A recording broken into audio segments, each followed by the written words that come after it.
Hai, ketemu lagi dengan channel chemistry kita. Kali ini saya akan menjelaskan mengenai model pembelajaran dan pengembangannya.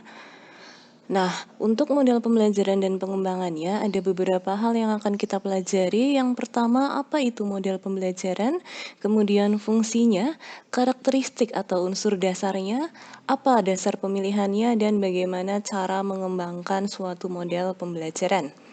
Yang pertama adalah pengertian dari model pembelajaran. Nah, model pembelajaran itu sendiri itu merupakan suatu kerangka konseptual yang melukiskan prosedur yang sistematis dalam mengorganisasikan pengalaman belajar untuk mencapai tujuan belajar tertentu, di mana model ini berfungsi sebagai pedoman dalam merencanakan dan melaksanakan aktivitas pembelajaran.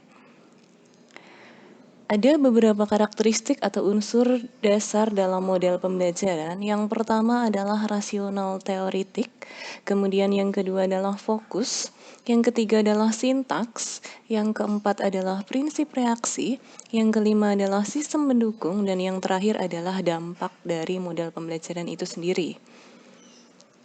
Nah, mengenai rasional teoritik, apa itu rasional teoritik? Jadi, rasional teoritik di sini adalah bagian kerangka konseptual dan penjelasannya.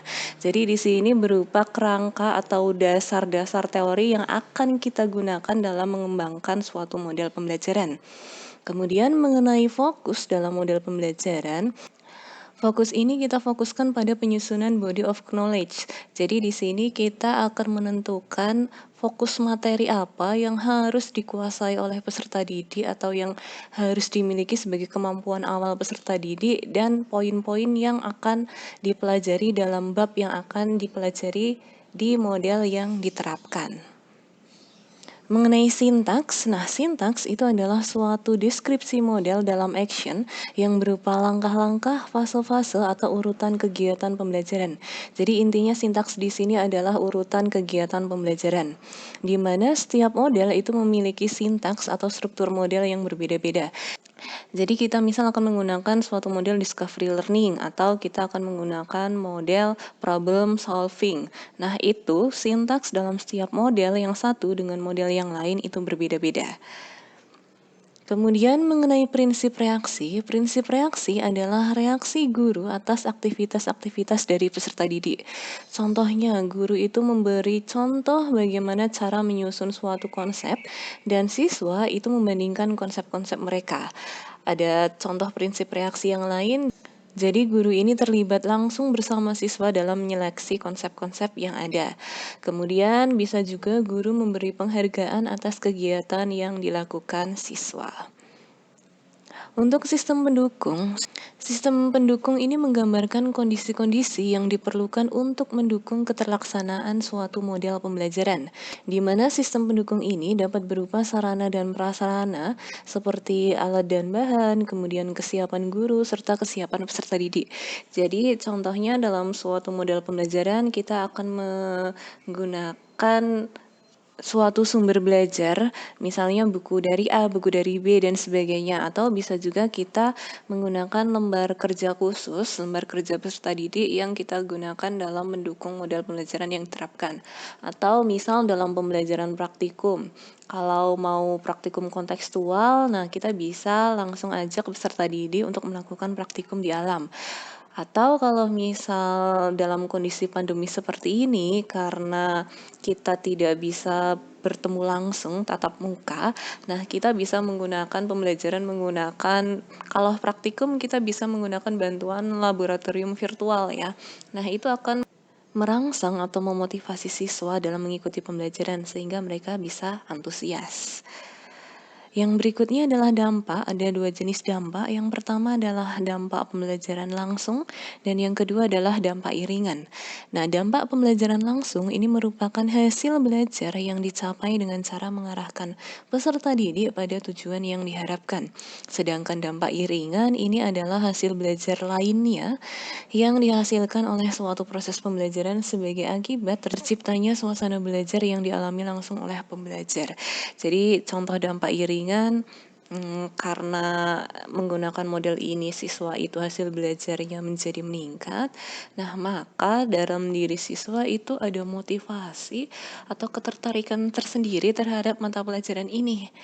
Nah, sehingga itu adalah dampak iringan yang menyertai dampak pembelajaran langsung dari model pembelajaran yang diterapkan. Kemudian untuk dasar pertimbangan model pembelajaran ada 4. Yang pertama adalah tujuan pembelajaran. Tujuan pembelajaran di sini berupa domain, kemudian penilaian yang digunakan, kemudian kompleksitasnya. Bisa kompleksitas dari bagaimana model itu atau materi pembelajarannya dan sebagainya. Kemudian yang kedua itu adalah materi pembelajaran. Jadi tergantung jenis pengetahuannya, apakah dia pengetahuan konseptual, faktual, prosedural, atau metakognitif, kemudian prasyarat materi yang harus dikuasai peserta didik dan sumber belajarnya.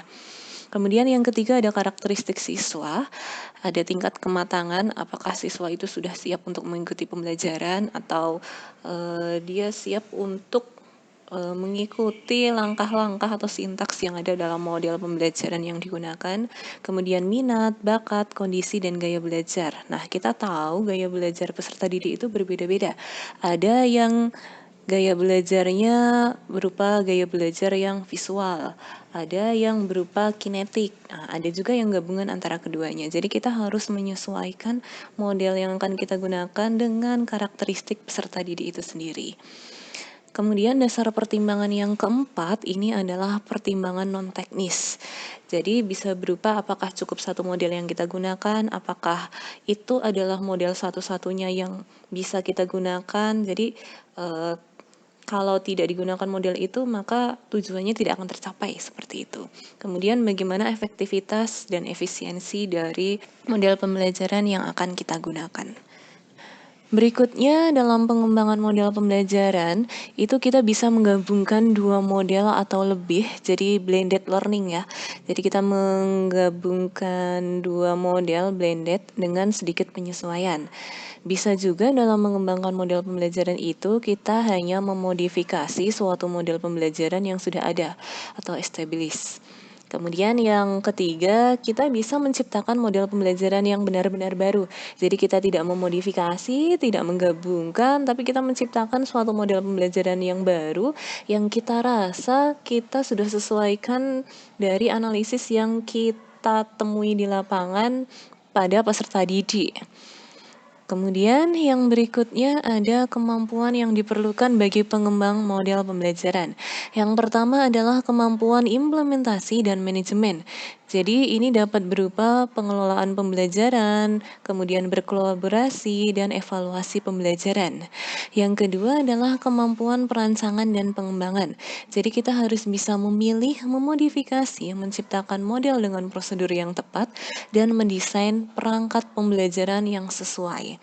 Kemudian yang ketiga adalah kemampuan perencanaan dan analisis. Ini berupa melaksanakan assessment, kemudian merancang kurikulum, menganalisis karakteristik lingkungan, teknologi, dan unsur situasional. Jadi kita benar-benar harus merencanakan dengan matang dan menganalisis apa-apa saja yang kita perlukan dalam menentukan model pembelajaran yang akan kita gunakan. Bisa berupa assessment-nya, kemudian kurikulumnya, perangkatnya, karakteristik lingkungan, kemudian teknologi. Nah, karakteristik peserta didik itu juga harus kita perhatikan. Kemudian yang keempat itu adalah fondasi profesional. Fondasi profesional dari seorang guru itu adalah komunikasi. Jadi guru itu harus bisa berkomunikasi dengan peserta didik, menyesuaikan dengan karakteristik peserta yang ada. Kemudian kita harus bisa menerapkan hasil studinya, kemudian landasan pengetahuan yang kuat, sikap, keterampilan, dan implikasi legalitas dan kode etik yang ada. Yang berikutnya ada langkah-langkah dalam pengembangan model pembelajaran. Ada 5 langkah. Yang pertama adalah kerangka konseptual pengembangan. Kemudian yang kedua adalah model konseptual yang akan kita gunakan. Selanjutnya kita akan menguji kelayakan teoritis. Kemudian setelah uji kelayakan teoritis akan diadakan uji kelayakan empiris. Dan yang terakhir, dia akan menghasilkan model pembelajaran yang sesuai untuk suatu materi yang akan kita ajarkan kepada peserta didik. Oke, cukup sekian untuk penjelasan dari model pembelajaran dan pengembangannya. Jika ada yang mau ditanyakan, silahkan ditanyakan. See you.